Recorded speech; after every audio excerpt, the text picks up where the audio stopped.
DJ Sanjay Hardoi AS I love you जानू।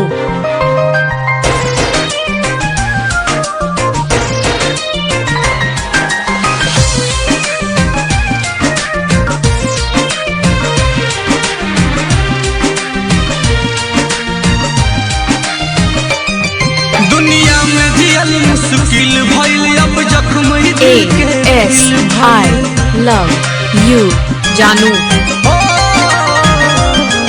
दुनिया में जियल मुश्किल भइल अब जख्म दिल के फिल भइल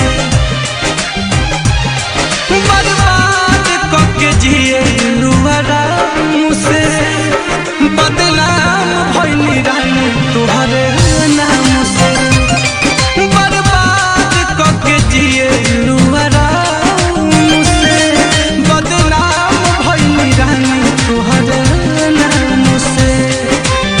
AS I love you जानू।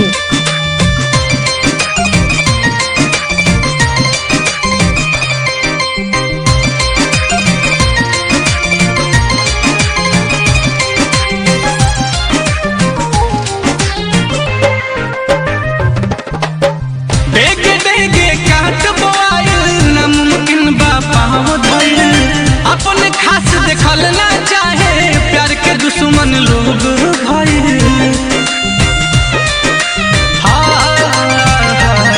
AS I love you जानू।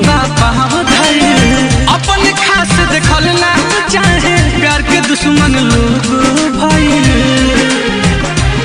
प्यार के फूल सूखल नफरत वाला घाम से बदनाम भइल रानी तुहरे नाम से बर्बाद कके जिएलू आराम से बदनाम भइल रानी तुहरे नाम से। AS I love you जानू।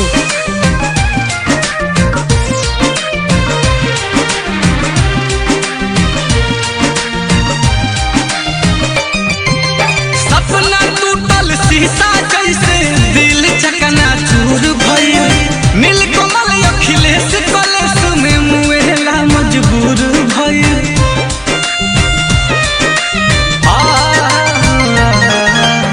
सपना टूटल शीशा जैसे दिल चकना चूर भइल नीलकमल अखिलेश AS कलेश I में मुएला love you मजबूर भइल। जानू।